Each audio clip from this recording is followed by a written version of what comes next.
Bagaimana analisa Anda terkait dengan pergerakan IHSG hari ini mengingat memang sejak pagi tadi dibuka di zona hijau? Silahkan Susi. Ya, hari ini kalau kita lihat pergerakan IHSG mirip ya kayak baju kita ya, Sharpinas ya, sama-sama hijau. Mungkin ini memang sudah memberikan potensi atau tanda-tanda bullish ya di perdagangan hari ini. Jadi memang seperti yang disampaikan tadi, kalau kita ketahui bahwa indeks harga saham gabungan kita hari ini memang kenaikannya luar biasa ya, Sharpinas ya.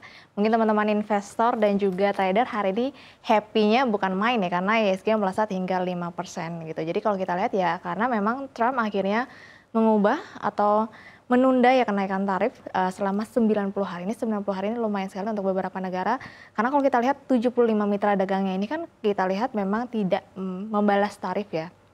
Terkecuali memang untuk China dikecualikan, kalau kita lihat justru Amerika Serikat akan menaikkan tarif sebesar 125% untuk China, dan China sendiri akan menaikkan tarif sebesar 84%. Jadi menurut saya setidaknya kabar baik untuk menunda kenaikan tarif untuk beberapa negara ini menjadi angin segar nih untuk saat ini, Syafina. Iya, apakah dengan adanya penundaan 90 hari ini bisa membuat kinerja IHSG bertahan paling tidak sampai dengan hari Jumat pekan ini? Bagaimana analisa Anda? Saya agak ragu ya kalau untuk sampai besok, karena sebenarnya kadang-kadang momen kayak gini tuh cuma momen sementara. Apalagi kalau kita lihat pada perdagangan hari ini tuh semua loncat gitu ya. Jadi bukan yang naik bertahap, ini tiba-tiba tadi ketika opening itu langsung loncat itu sekitar 4%. Jadi menurut saya karena besok itu adalah hari Jumat, hari terakhir perdagangan, kemungkinan mungkin akan terkoreksi dulu gitu ya. Setidaknya untuk menutup gap ya memang terjadi atas pelompatan yang terjadi hari ini. Cuma memang kalau satu sisi kan sebenarnya ada kabar terbaru dari dalam negeri ya. Kalau kita ketahui bahwa pemerintah Indonesia ini baru saja narik utang baru senilai 250 triliun rupiah, yang dimana memang untuk menutup defisit kita kemarin. Jadi menurut saya mungkin satu sisi ada sentimen baik gitu, satu sisi mungkin ada sentimen yang mungkin menjadi kekhawatiran sampai kapan defisit kita akan terjadi gitu, Safina. Oke, jadi kalau Anda lihat apakah pergerakan ini masih akan terus volatil sampai dengan Jumat pekan ini, mengingat memang pekan ini perdagangan hanya berlangsung selama 4 hari?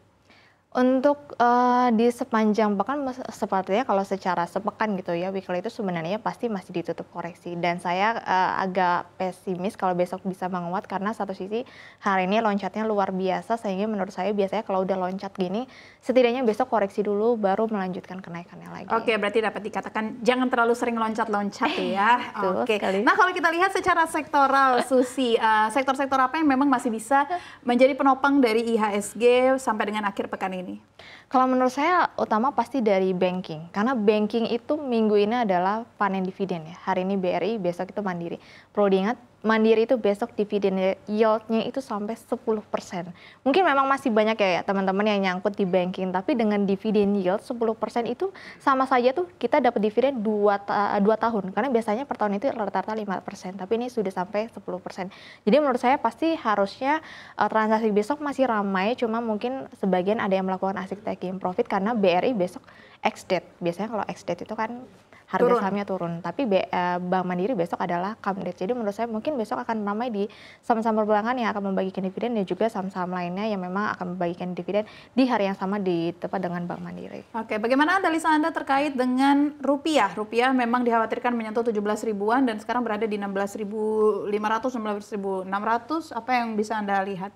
Ya, hari ini untuk rupiah sebenarnya menurut saya ya tidak tidak cukup bagus, tapi setidaknya memang memberikan kabar yang baik ya, menguat tipis di 16.700-an ya lebih tepatnya ya, Syafinas. Jadi kalau kita lihat memang sebenarnya penguatan ini menurut saya ya masih sementara, karena memang masih sentimen dari Trump yang menahan kenaikan tarif. Tapi dari satu sisi kita kan kita masih defisit, terutama kemudian baru narik utang baru gitu ya. Jadi menurut saya sebenarnya sentimen dari dalam negeri itu masih cukup berat gitu ya. Jadi menurut saya penguatan ini hanya sementara, jadi balik lagi ke fundamental dari tanah air.